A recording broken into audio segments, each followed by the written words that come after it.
करे। ये मुल्क है तो ये सियासत है, ये मुल्क है तो ये वजारतें हैं, ये मुल्क है तो ये इनके घसीटना। शहबाज शरीफ क्या कहता था कि अगर जरदारी को मैंने लड़काना कराची लाहौर की सड़कों पे ना घसीटा तो मेरा नाम शहबाज शरीफ नहीं होगा। तो अभी तेरा नाम चेरी ब्लॉसम रख दे, बूट पॉलिश रख दे। वो लोग हैं जो कहते हैं कि फलां नहीं तो आज आसिफ जो खड़ा था पर्सनल अटैक्स कर रहा था, हमने सुनी उनकी बात, लेकिन हमारी 2 मिनट की तकरीर से इनको जीते के सारी सारी सारी सारी उनकी तमाम मता तरड़ दी तबाहकुन छितरोल शहद खटक नाल पंगा लेना महंगा पड़ गया। तो बलोचिस्तान में दहशत गर्दी हो रही है, तुम्हारे बाप इमरान न्याजी की वजह से हो रही है। पाकिस्तान को उस बंदे ने नुकसान पहुंचाया उतना किसी भी बंदे ने नहीं पहुंचाया। पता था अगर कोई मुल्क तरक्की ना करे समझो उसका लीडर चोर है। सबसे बड़ा चोर वो निकला, जितना उस इंसान ने कर्जा लिए उतना किसी भी लीडर ने नहीं लिए। अपने वक्त का फिरौन था, बस ये कहने की देर थी। उसके बाद शायद खटक ने ऐसी छितरोल की जो तारीख में याद रखी जाएगी। चले नाजरीन पहले ये वीडियो देखते हैं फिर इस पर बात करेंगे। चैनल को सब्सक्राइब लाजमी कर लें, बेल आइकन को प्रेस कर दें ताकि इस तरह की मजीद वीडियो आप तक बासानी पहुंच सके। आपकी मोहब्बत का शुक्रगुजार हूं। चले वीडियो कि 9 मई का हमला हो तो ये शहीदों के मुजस्मों को मसमार करके जमीन पे गिराकर ठुड्डे मारते हैं। वो बानी चेयरमैन पीटीआई ने डाली। आज लिमिट की बात हो रही है। हमारी शराफत को, हमारी रवादारी को हमेशा हमारी कमजोरी समझा गया। 2013 के इलेक्शन में बानी चेयरमैन पीटीआई क्रेन से गिर जाते हैं, जख्मी हो जाते हैं। जनाब स्पीकर आप वहां मौजूद थे जब मियां नवाज शरीफ ने अपनी इलेक्शन कैंपेन मुअत्तल की और उन्होंने कहा हमारा सियासी मुखालिफ जख्मी हुआ है, हम अपनी इलेक्शन कैंपेन भी मुअत्तल करते हैं और हम जाके उसकी तीमारदारी भी करेंगे। पूरी पार्टी को लेकर गए और शौकत खानम अस्पताल में जाके बानी चेयरमैन पीटीआई की तीमारदारी की। इलेक्शन खत्म हुए तो दोस्ती का हाथ बढ़ाया, खुद चल के बनी गाला गए और कहा कि खान साहब इलेक्शन खत्म हो गए हैं, आप हार गए हैं, हम जीत गए हैं। हम चाहते हैं कि इस मुल्क की मईशत की बेहतरी के लिए, इस मुल्क की आवाम की बेहतरी के लिए हम मिलजुल के इस मुल्क को आगे लेकर चले। कमजोरी समझा गया। जो लीडर चाहता था कि इस मुल्क में वो रिवायात कायम रहें और सियासतदान आपस में बातचीत करें और मिलकर इस मुल्क को आगे लेकर चलें, उस लीडर के साथ यह सलूक किया गया कि उसकी एरिया बिस्तरे मत पर थी और एक फोन कॉल की इजाजत देने की गवारा नहीं किया इन्होंने।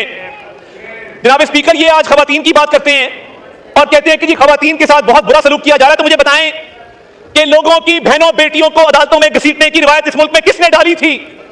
क्या फरियाल तालपुर किसी की बहन नहीं थी जिसको आधी रात को, चांद रात को अस्पताल से जेल में भेजा गया?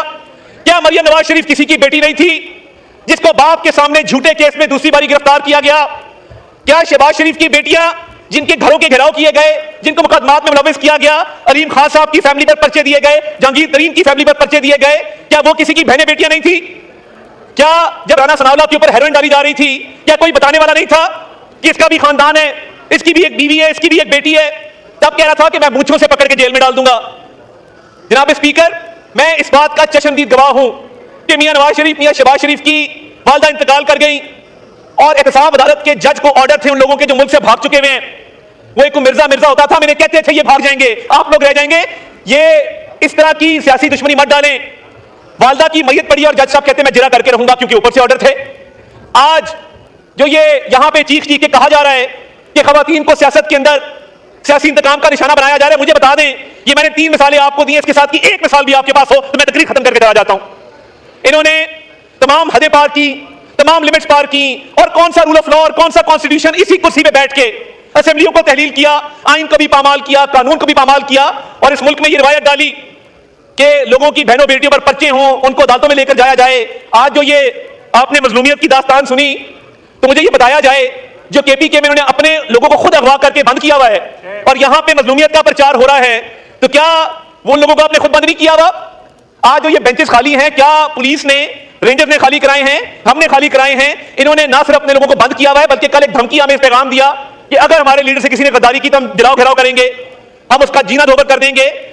जनाब स्पीकर टाइम आ गया है कि स्टेट की रेट कायम की जाए और हम इनको समझाते थे, अली मोहम्मद खान साहब बैठे पूछें जब यहां मुराद सईद बोलते थे या यहां पे शिराद अकबर बोलते थे, हम इनको समझाते थे कि खुदारा हमने ये बहुत तलखी देखी है माजी की, हमने और पीपल्स पार्टी ने, एमक्यूएम ने, इस बात को खत्म किया जाए, मगर तब अनाथ थी, तकब्बुर था, इक़्तिदार का नशा था।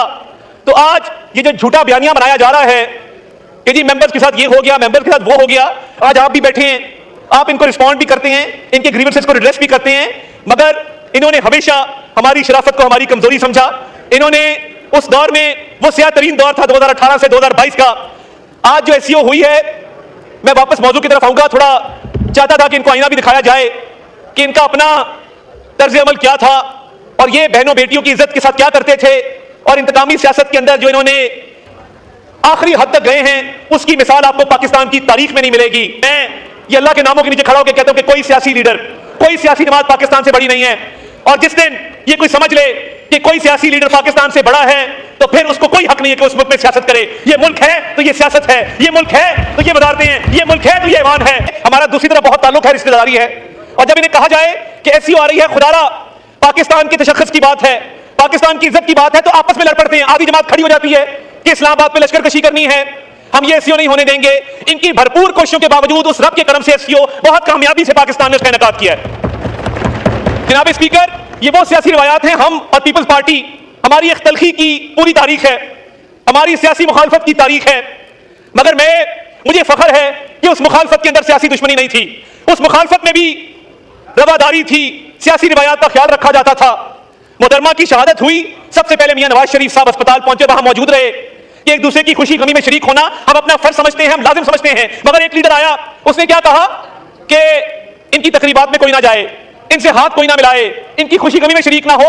सियासी मुखालफत को सियासी दुश्मनी में बदलने का जो इस मुल्क में रीत डली है, तो एससीओ का जो इनेकाद हुआ है, यही थे जो दूसरे मुल्कों में जाके कहते थे कि हम आपकी सकाफत को भी आपसे बेहतर जानते हैं, आपकी तारीख को भी आपसे बेहतर जानते हैं, आपके मुल्क को भी आपसे बेहतर जानते हैं। पाकिस्तान को आलमी तन्हाई का शिकार किया, मशरिक भी नाराज किया, मगरिब भी नाराज किया। आज इनको मरोड़ उठ रहे हैं कि पाकिस्तान में 12 वज़ीर आज़म आए हैं, पाकिस्तान के खिते में किरदार को भी तस्लीम किया है, पाकिस्तान की तारीफ भी की है, और पाकिस्तान की आलमी तन्हाई अल्हम्दुलिल्लाह खत्म होकर रही है। ये इनको हजम नहीं हो रहा, ये इनको हजम नहीं हो रहा कि एससीओ का इजलास कामयाब कैसे हो गया। तो खुदारा, हम बदतरीन सियासी इंतकाम के होते हुए भी हमने मिसाके मईशत की बात इन्हीं बेंचेस से की थी। जनाब स्पीकर, आप गवाह हैं, यही खड़े होकर शहबाज शरीफ साहब ने कहा था कि ये पूरी फ्रंट लाइन जेलों के अंदर है। ये उमर यूब साहब की कुर्सी से लेकर अली मोहम्मद खान साहब की कुर्सी तक तमाम लोग जेलों में थे।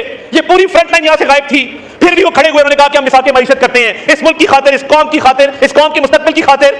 मगर तब अनाथ ही तकब्बर था, और आज जब पाकिस्तान तरक्की कर रहा है, 8.8 अरब डॉलर की रेमिटेंसेज आई हैं, महंगाई 6.9% सिंगल डिजिट्स में आ गई है, इंटरेस्ट रेट 17.5 है, फॉरेन एक्सचेंज रिजर्व बढ़े हैं, एक्सपोर्ट्स के अंदर 14% इजाफा हो चुका है, आईटी एक्सपोर्ट 3.2 बिलियन के अंदर है। ये वो लोग हैं जो कहते हैं कि फलां नहीं तो पाकिस्तान नहीं। मैं ये अल्लाह के नामों के नीचे खड़ा होकर कहता हूं कि कोई सियासी लीडर, कोई सियासी जमात पाकिस्तान से बड़ी नहीं है। और जिस दिन ये कोई समझ ले कि कोई सियासी लीडर पाकिस्तान से बड़ा है, तो फिर उसको कोई हक नहीं है कि उस मुल्क में सियासत की कोशिश करें कि जी नवाज शरीफ, शहबाज शरीफ बड़े इनकिलाबी लीडर हैं। हालांकि उनके इनकिलाब का आलम तो ये था कि जो ही उनको जेल में डाला, उनके प्लेटलेट्स जो हैं वो गिरना शुरू हो गए, उनको बीमारी लाहक हो गई। और जाना किधर है? इस मुल्क के ऊपर 40-45 साल तक हुक्मरानी की, 45 साल तक इस मुल्क के ऊपर काबिज रहे, एक अस्पताल नहीं बनाया कि उसमें अपना खुद का इलाज करा सकते। ये आलम था इनकी हुकूमतों का। और दूसरा, 3.5 साल की एक बेहतरीन हुकूमत, एक लीडर जिसने जो कौम को औलाद की तरह समझता था, खुद को कौम का वालिद का दर्जा दिया, एहसास प्रोग्राम शुरू कराया, सेहत कार्ड दिया इस मुल्क को, मईशत की बेहतरी के लिए वो इकदाम उठाए जो तारीख में नहीं उठाए किसी ने। इसके अलावा कोविड के बावजूद 1.5 साल तक जो कोविड का मुश्किल दौर था, पूरी दुनिया ने उसको रिकॉग्नाइज किया। पाकिस्तान जो था वो ट्रैक पे आ गया था, पाकिस्तान जो था वो तरक्की की राह पे गमजन होने वाला था कि एक साजिश के तहत अपनी कौम के लिए एक लीडर जाता है रशिया ताकि मैं सस्ता तेल ले सकूं, मैं सस्ती गंदम खरीद सकूं। लेकिन जब वो मुल्क वापस आता है तो चूंकि उसने पहले एक दफा इनकार किया था, एब्सोल्युटली नॉट बोल चुका था, तो वो उन लोगों को जो खुद को आका समझते हैं, उनको नागुज़ीर गुजरा, उनको अच्छा नहीं लगा। और इधर कुछ बैरूनी और कुछ अंदरूनी गद्दारों ने मिलकर उस लीडर को, उस वज़ीर आज़म को और उस हुकूमत को बेदखल किया। और उसके बाद होता क्या है जनाबी डिप्टी स्पीकर साहब, एक डायरी हाथ में लेके वज़ीर आज़म हाउस से चलता है और बाहर प्रेजेंट वेंट्स खड़ी होती है, अदालतें लगती है, और एक वो लीडर जिसने सारी जिंदगी 28-29 साल की सियासत में एक गमला ना तोड़ा हो, उसने हमेशा इस मुल्क में आईन और कानून की बात की, बाहर प्रेजेंट वैन आते हैं असेंबली के बाहर, वज़ीर आज़म हाउस के सामने खड़ी होती है और ऐसा मंजर पेश करने की कोशिश की कि जैसे इमरान खान आईन तोड़ देगा। हालांकि वो इमरान खान जिसकी वजह से अल्लाह ताला ने इस मुल्क को इज्जत दी, इमरान खान ने इस मुल्क को वर्ल्ड कप दिया, इमरान खान ने इस मुल्क को शौकत खानम दिया, इमरान खान ने इस मुल्क को नमल दिया, इमरान खान ने इस मुल्क को सेहत कार्ड दिया, इमरान खान ने इस मुल्क को एहसास प्रोग्राम दिया, और मेरे सब्ज़ हिलाली झंडे की पूरी दुनिया में उसने इज्जत कराई, अल्हम्दुलिल्लाह। तो मैं जनाबी डिप्टी स्पीकर साहब पूछना चाहता हूं कि कैसे उस लीडर के ऊपर 200 दहशतगर्दी के आप पर्चे कराते हैं? अगर इमरान खान इस मुल्क में दहशतगर्द हो गया तो फिर ठीक कौन हुआ जनाबी डिप्टी स्पीकर साहब? और हमें इधर बैठ के ये अभी जो एक दूसरे के लिए डाइस बजा रहे हैं, एक साथ बैठ के एक दूसरे को वोट दे रहे हैं, और जनाब डिप्टी स्पीकर साहब, प्रेसिडेंट साहब की जो तकरीर है, अगर इसमें आप एक कोरेक्शन कर देते कि इसके साथ जनाब आसिफ अली जरदारी मिस्टर 10% लिख देते तो ये बेहतर होता। और ये हम नहीं कह रहे जनाब डिप्टी स्पीकर साहब, मैं एक और जी, जब इनकी बारी होती है तो आप इनको 20-25 जी देखें, मुझसे बारी आवाज इसी आवाज में किसी की नहीं है, नहीं करने देंगे तकरीर, मुझे भी नहीं कर पाएंगे, वो नाजमाल है खुद को, मुझसे बारी तकरीर किसी की भी नहीं है, इसी आवाज में आवाज किसी की भी नहीं है। डिप्टी स्पीकर साहब, ये 20-25 एक घंटा हम इनकी तकरीरें सुनते रहे, अभी 2 मिनट की बात आई, तकलीफ हो गई, सुने, बर्दाश्त करें थोड़ा, आप बड़े, हम थोड़ा सा बर्दाश्त कर लें, थोड़ा सा बर्दाश्त कर लें, थोड़ा सा बर्दाश्त, हौसला रखें। शुक्रिया। जो 10% का लफ्ज का है उसको एक्सपेंड करते हैं। आप तशरीफ रखें। डिप्टी स्पीकर साहब, हो गया जी, आप तशरीफ रखें। मैं तो बैठ जाऊंगा, मुझे ना करने दें तकरीर, लेकिन मैं भी फिर इनको नहीं करने दूंगा, मैं कल ही काफी हूं। आखिरी बात डिप्टी स्पीकर साहब, एक चीज, इमरान खान जेल में कैद होकर अल्हम्दुलिल्लाह वो जीत गया है, आप लोग हार चुके हैं। अगर इमरान खान की पॉपुलैरिटी का आपने अंदाजा लगाना है तो ग्राउंड आपका, जगह आपकी। शुक्रिया, तशरीफ रखें। हो गया। मोहतरमा मेहताब अकबर राष्ट्रीय साहिबा,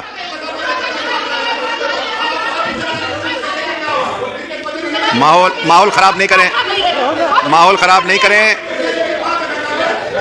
तशरीफ रखें।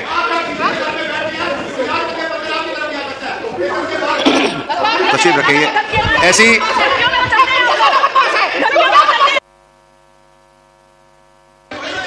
Order in the house. आप तशरीफ रखें। 1 मिनट प्लीज, आप तशरीफ रखें प्लीज। ऑनरेबल मेंबर से दरखास्त है, तशरीफ रखें।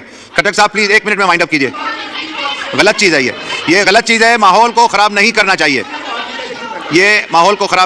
गलत चीज है ये। आप इसको छोड़ दिया जी आप माइक देना स्पीकर साहब। एक ये यहाँ पे जो खड़ी खवातीन है, इन्होंने मेरे ऊपर हमला किया है और ये हमारी माई बहन है, मैं ऐसा नहीं करूंगा, मेरी ऐसी तरबियत नहीं हुई कि मैं इनके ऊपर फिजिकल अटैक्स करूं। लेकिन डिप्टी स्पीकर साहब, अच्छा मैं अगर इनको बुरा लगा 10% का, आसिफ अली जरदारी बहुत ईमानदार लीडर है। आसिफ अली जरदारी उसने सिर को नहीं खाया, आसिफ अली जरदारी उसने पूरे पाकिस्तान को तरक्की के राह पे गामजन कर दिया। तो आप तो सुन लें मेरी बात स्पीकर साहब, जिन लोगों को इमरान खान की पॉपुलैरिटी देखनी है, एक दिन के लिए जेल से रिहा करा दे, हम दिखाएंगे कि कितना पॉपुलर है वो। 13 और 78% से 13 और 78% का अगर आपने अंदाजा लगाना है, 8 फरवरी को कौम ने आपको जवाब दिया। लेकिन इकराम, आपने शाहिद खट्टक और अताउल्लाह तारड़ की गुफ्तगू सुनी। शाहिद खट्टक का कहना था हमारी वह जमात है जिसके ऊपर इतना जुल्म और ज्यादती हुई। ये भी कहना था हमारा निशान ले लिया गया, हमारे पार्टी के मेंबर को डराया गया, धमकाया गया और पार्टी छोड़ने पर मजबूर किया गया। नाज़रीन, इसमें कोई शक नहीं है, यह सबको पता है PTI के ऊपर वाकई ही बहुत ज्यादा जुल्म और ज्यादती हुई है। हकीकत है, अपनी हुकूमत के दौरान इमरान खान ने भी काफी गलतियां की थी जो कि नहीं करनी चाहिए। आपको पता है मरियम नवाज और उसके वालिद को जेल में डाला था, वो गलत था, ऐसा नहीं करना चाहिए था। ये एक दूसरे को सियासी इंतकाम का निशाना बनाना ये किसी भी मसले का हल नहीं है। नाज़रीन, आप खुद फैसला करें। पहले इमरान खान की हुकूमत थी, इमरान खान ने इन लोगों को जेल में डाला, अब इनकी हुकूमत आई, इन लोगों ने इमरान खान को जेल में डाला। जब इमरान खान की हुकूमत आएगी वो भी यही कुछ करेगा। क्या अवाम इन्हें वोट इसीलिए देती है एक दूसरे को सियासी इंतकाम का निशाना बनाए? नहीं, इस उम्मीद से देती ये हमारे मसाइल हल करेंगे। हालांकि आपको पता है काफी, आप पाकिस्तान की हिस्ट्री निकाल कर देख लें, पीछे भी यही कुछ होता रहा है कि जुल्फकार अली भुट्टो को फांसी पर लटकाया गया, फिर उस तारीख को दोहराने। आपको पता भी लोग कहते ऐसा नहीं करना चाहिए था भुट्टो के साथ, यही शर्मिंदगी रह जाती, यानी कि जो भी उसके साथ हुआ था गलत हुआ था, ऐसा नहीं होना चाहिए। इसीलिए जो भी सियासतदान है उनको सोच समझ कर कदम उठाना चाहिए। मैंने मिसाल सुनी होगी, जैसा करोगे वैसा परोगे। दोस्तों, आप क्या समझते हैं? अपनी राय का इजहार कमेंट में लाजमी किया करें, आपकी राय हमारे लिए बहुत अहमियत रखती है। हम भी कोशिश करेंगे आपके हर कमेंट का जवाब टाइम से दे। अगर आपको यह वीडियो पसंद है, वीडियो को लाइक कर दें, चैनल को सब्सक्राइब कर लें, बेल आइकन को भी प्रेस कर दें ताकि इस तरह की मजीद वीडियो आप तक पहुंच के आपकी मोहब्बत का शुक्रगुजार हूं। मिलते हैं एक न्यू वीडियो में, तब तक हमें दीजिए इजाजत। अल्लाह हाफिज। पाकिस्तान हमेशा जिंदाबाद।